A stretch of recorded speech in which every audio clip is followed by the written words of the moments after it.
Welcome to Mosaik. Today it will be in English, and in a short while you will know why.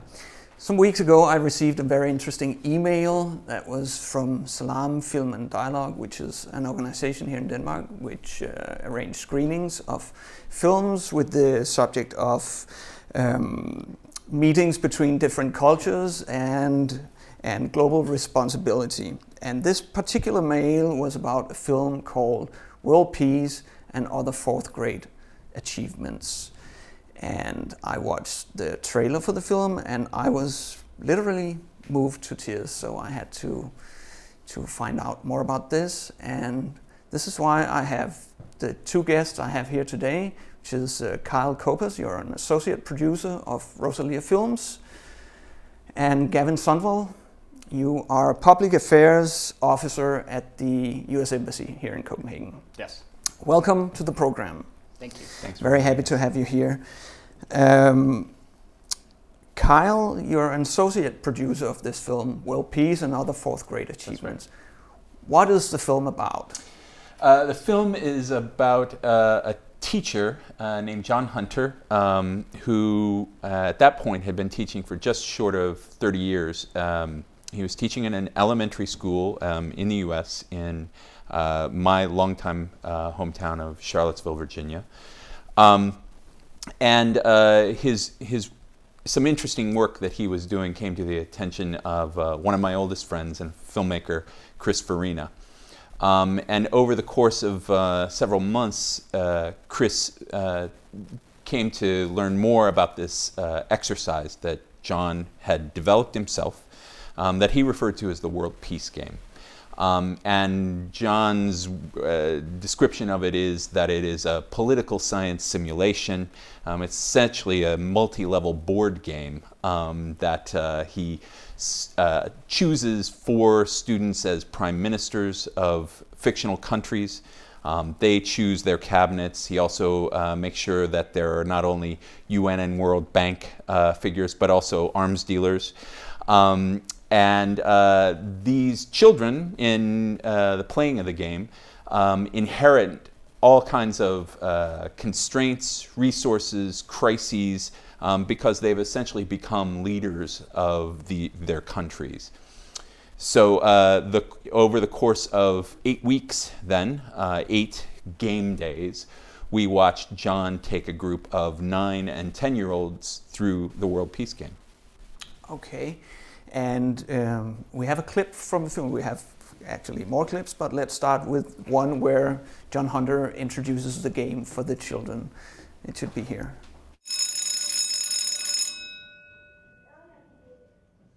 Welcome to the World Peace Game. I'm very, very sorry, but you're going to have fun today. No! I know. Okay. Now listen please. Listen please if you would. I'm going to explain the game for the next half hour, 45 minutes. I will give you a lot of information. You're going to have to absorb a lot, and quickly you're going to do it through your ears and through your eyes. This is the World Peace Game, and it's about 28 years old. It's a political science simulation. And the game basically pits 4 or 5 countries against each other in every way, politically, socially, militarily, and economically. They're pitted against each other, and they have to use their imagination, use their thinking skills to think their way out of these problems that they're pitched into head first. They try to do it without combat if possible. And of course, the game starts with them inheriting situations on the verge of chaos and combat. And they've got to think their way out of that situation. We'll start with this country over here.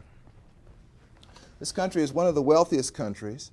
It has, as you can see, a large population. When I first saw it, I was like, this looks so boring and dumb. It looks like just like a boys' playland. Because you know how little boys are like, they love guns and little teeny army men. What I think is you can't be all about war, and you can't be, again, this may sound bad, but you can't be all about peace. Okay. Yeah, that's the first clip. Before we talk more about the game eventually, I'd like to ask you, Gavin, you're a public affairs officer at the US Embassy here in Copenhagen. What kind of a job is that?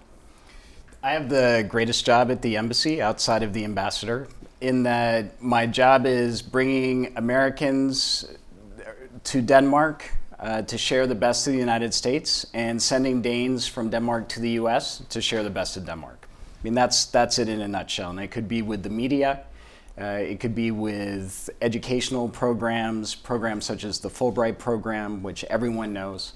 But it's really helping our partnership move forward, especially as we face such pressing challenges as we do today with IS, climate change, the economy, getting our economies going again.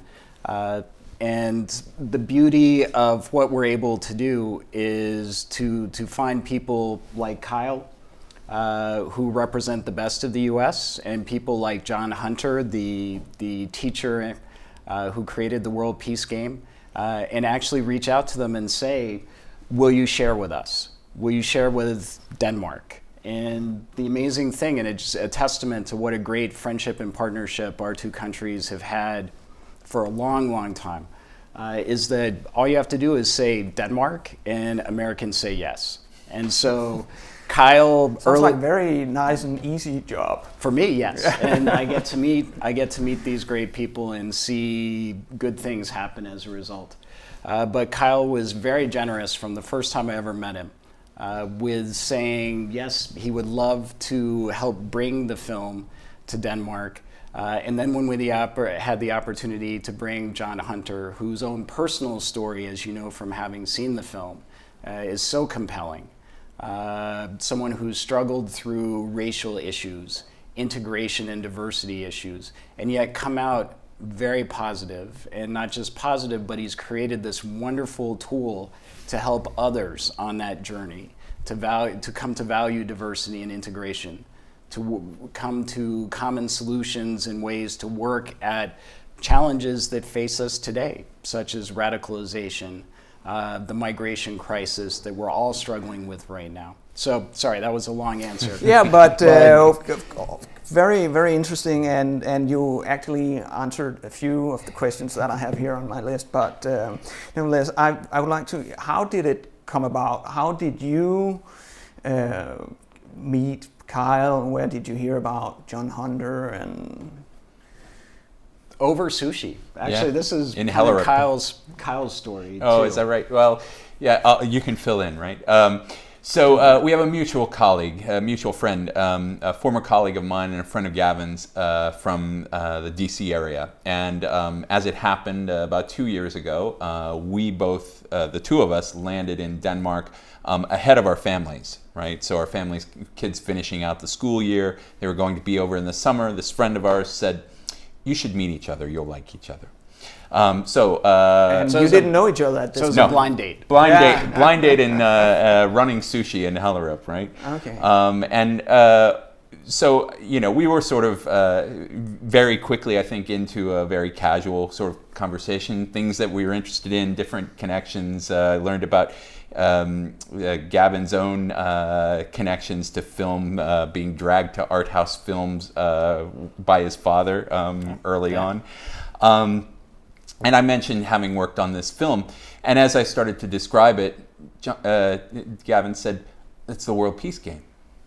Right? So you already knew about this game and about John Hunter? I did. We, just like you, have DR, which is fantastic in Denmark, P4, P3, 2-1. We have national radio. Yeah, we have National Public Radio in the States, and I had an assignment that required spending, unfortunately for me, quite a bit of time in the car in the US in the DC area, which if you've been there, you know it's a lot worse than rush hour in Copenhagen. So I did a lot of listening to National Public Radio, and I heard this fantastic, amazing story about this inspirational teacher, John Hunter. And it stuck with me. And all it took was about 3 or 4 sentences from Kyle just describing the film without ever naming it, and I just knew that was World Peace Game. Yeah, and so, you know, quickly in the way of these things, you know, when you're sort of having conversations talking about, you know, really what is a fairly modest, small, independent, local documentary, you know, I wasn't having to go into detail and sort of describe the details. Instead, we were on to, great, so how do we bring this to Denmark? Mm-hmm. So, and now it was here at the Salam, as I mentioned in the intro of the program. Yeah. Salam arranged the showing. I have the feeling that it didn't get all the attention that I feel it deserves, but that's which why we're is here also today. why I'm making this program, Thank because this is so amazing that I just wanted to spread as much as possible. Yeah, I think, I mean, that is, this, you know, we're very grateful to Salam for having what we really were viewing as a preliminary screening, a first screening, in hopes of generating some additional interest, because next week we do have John Hunter visiting Copenhagen, running a session of the game, running a masterclass for teachers, so he will be not only taking kids through the game, but having other teachers observing and then breaking that down each day. And then there is another screening in the middle of next week, Wednesday, I believe, at Ungdomsbyen. Yes. How'd I do? Very nicely done. Thank you. Says the American. Sorry, I didn't get that at all. Ungdomsbyen. On Wednesday evening, which we hope is a larger event. And certainly I think it would be difficult to come up with a more fitting venue for it, given the work that that organization based in Nørrebro has done. Actually developed a very interesting curriculum, sort of a bit, I think, of convergent evolution, similar to this game. So. Okay, I think maybe before we continue, we should see another clip, which is where John Hunter, the creator of this game and this concept, talks a bit about his own background. My mother was born in Richmond, Virginia. She taught at a number of schools in that segregated system, and finally she was posted to the school that was near our house. And as I was graduating from 3rd grade going to 4th, she was posted to the 4th grade. It was a very quiet year, is what I remember. I didn't really make one false step, and I never called her Miss Hunter. I didn't know what to call her, so I would sort of sidle up to her desk and say, "Mom, can I be excused for a while?" Hopefully nobody heard me. She was a very loving teacher, very quiet. Her way was very soothing and quiet. Basically, and this is correlated with things I learned in China and Japan years later, in Buddhist monasteries. My mother, although she wasn't a Buddhist, had a way of approaching things that was, I would call it now, empty. There was so much space in her approach that she allowed so much to be, so much to happen, that I would often have to come to my own conclusion. I might ask her, what is the best thing? And she would turn me back in on myself somehow. She would, of course, give guidance where necessary, but it would often be a kind of a thing where I'd have to really think of the answer myself. And I think maybe that was one of the largest influences, that there was a space, almost a silence that was allowed, where I'd have to dig deeper myself. And that, of course, probably carried into my teaching and was reinforced by my experiences in Japan and China, that the emptiness can be as valuable as the fullness of things. Okay, so Mr. John Hunter himself will come to Copenhagen next week, and as you said, he will play the game with kids from the international school in Hellerup. Yes. And he will run master classes. I hope to be able to get an interview and continue this subject in a future program. But can you tell me a bit more about this? What will he do? What does it mean to have a master class here? Basically, you have to think, how can a program be the most effective? How can, in other words, how can we reach the most number of people? And so running the game is important because that benefits the kids, but you're talking 30, 35 children at the most, which is a good start. But in order to grow this, you need to bring in teachers, you need to bring in educators and others who are interested in learning about running the game.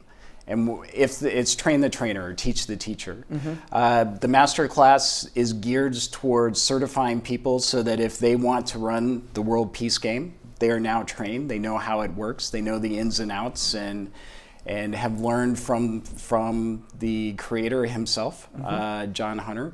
And so it's this beautiful opportunity to spread the effect. The ambassador often talks about, he often refers to what Robert Kennedy, RFK, used to say is the drop a pebble in a pond, the ripple effect, that if you start small, that creates a wave that creates another wave, and it branches outward, and eventually you're involving everyone, all of society. Media absolutely plays a role in that. So that's what we're hoping to do, we're dropping the pebble. Okay. And like I said, I hope to be able to get an interview to hear from himself. But the film is, what, now 5 years old? It premiered in 2010, I think. It premiered at South by Southwest in Austin in 2010. And besides coming here to Denmark now and having John Hunter coming over, what kind of life has the film had? Yeah, it's it continues to have a life, which is really maybe the most gratifying thing about this project, which, as I mentioned, in some respects is relatively modest.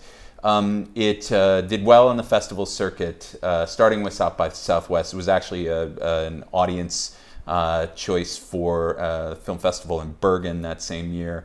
Has been in dozens of different festivals, screened on broadcast television in also dozens of countries around the world. It has not yet appeared, other than the screening the other day at Salam here. But during the process of making the film, the game is such a personal outcome of John's life and experience that one of the challenges, I think, has been to think about this is the game represents a real gift, a transformative gift potentially to students, and yet how do you ask someone to take up the role and sort of do things in the way that John has done? And frankly, it's impossible. No one will do it exactly as he does it, but what we hoped for during the shooting of the film, even, and joked about, was that we were creating your retirement, John. That this is something that can be shared and ought to be, and that was really what motivated us. And a critical step in all of that really was a TED Talk that John gave in 2011.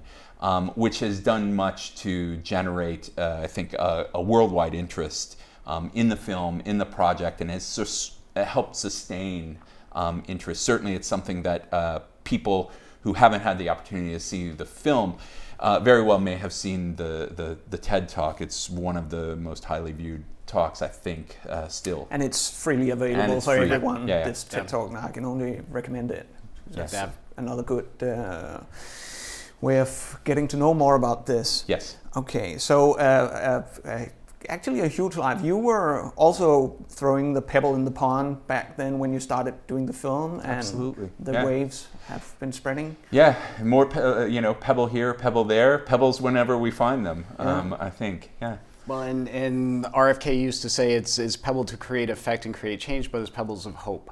Yeah. And the thing that strikes me about the game and about John Hunter is that I haven't met him. I'm looking forward to meeting him, like you, next week. But he's just a humble person who, when he created this, he created it out of his own intellectual curiosity, his own experience, but for a direct audience and his students. Right. You were joking about in the filming that, John, we've got your retirement set up because you saw potential that, is it safe to say, maybe he didn't see? That might be a bit strong, but I think it wasn't John's intent when he started out teaching. His first year in teaching in an experimental high school in Richmond, Virginia. He didn't develop the game, I think I'm safe to say, with this sort of outcome in mind.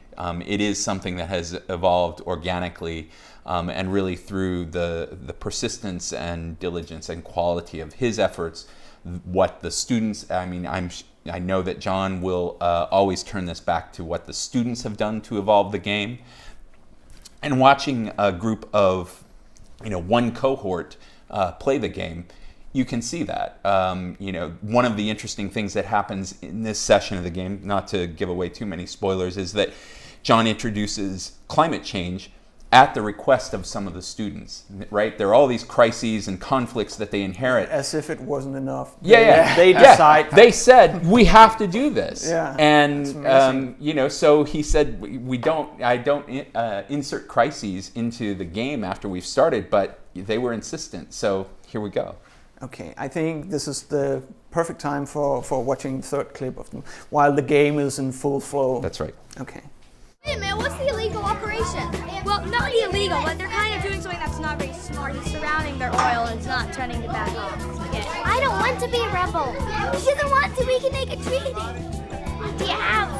Can we trade fishing ships? Yes, she's giving us all the money. We need to clean up the nuclear spill. Are they charging you interest? Check and see. See if they're going to charge you any interest. Money to use the money. I need another trade dealer. My trade dealer just quit. What? My trade dealer just quit. You mean he left the cabinet? Yes. What are you going to do about it? I have to find someone else. Okay. Can I, You can recruit. Good luck to you. In every game we see a moment where the whole group transitions into a higher gear. They all sort of just click into a different level of activity and engagement, and that happened today. There were some events, I think the coup d'etat attempt and also the arms dealers were pushing their products really heavy today. So a lot of things were factors in that click that sort of happened when they all just went into high gear and you saw the engagement just deepen. And there were more consequences to consider, and more people had to think on more levels at once, and they were pushed to do it.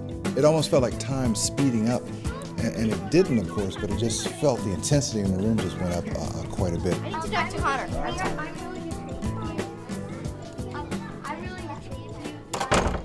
Mr. Hunter, he's a brain stretcher. My brain, when I come from his classroom, it just feels like it's just like empty. If I shake my head around, I can feel it swishing. My brain, when I come back from his class, it feels like it's just jelly. Learned so much. My brain, it gets squished just like jelly. He teaches us so much in a fun way. He's a really good teacher, and he makes you just have fun, and he always is challenging you, and it's not like a normal teacher. And some things in school I think are just so easy. When I get to go Mr. Hunter, it's really a challenge. Mr. Hunter really sometimes frustrates me. When I say, can I do this? And he says anything can happen. But he never, ever answers your question deliberately. Yeah, there you have it. Kyle, you haven't played the game, I assume? I have not. But you have followed the game while shooting this film. What did you learn from this experience? It's an immersive experience. The thing about it is, and we were worried about it coming into the shoot, Chris and the rest of the crew, what are the kids going to do with someone, following them around and sticking a camera in their face or walking around with a mic on a boom pole? And the fact is, John is so charismatic and the game is so compelling that we disappeared in the first 30 seconds. The level at which the kids are engaged, and I think you can see it in both of the clips where they appear, they're rapt. They have no distraction. There's no way of distracting them from what's going on. And I think that's one of the secrets of the game is that they so inhabit these roles that they adopt that they can't help but sort of grow into them and learn from them. It's a magical experience actually to watch it. Yeah.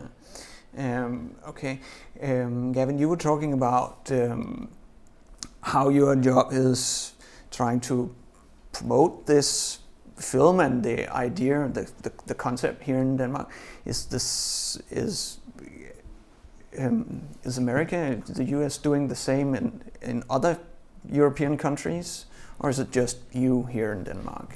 We are. We face very complex challenges now, from radicalization, from trying to deal with the migration crisis that the world faces, not just Europe, though it's hit you particularly hard, and to be honest, harder than it's hit us in the United States. But you had challenges with integration and diversity even before the immigration crisis. Mm-hmm. And we're not perfect, let me be the first to say. In the US, we've been struggling now for 239 years with these issues.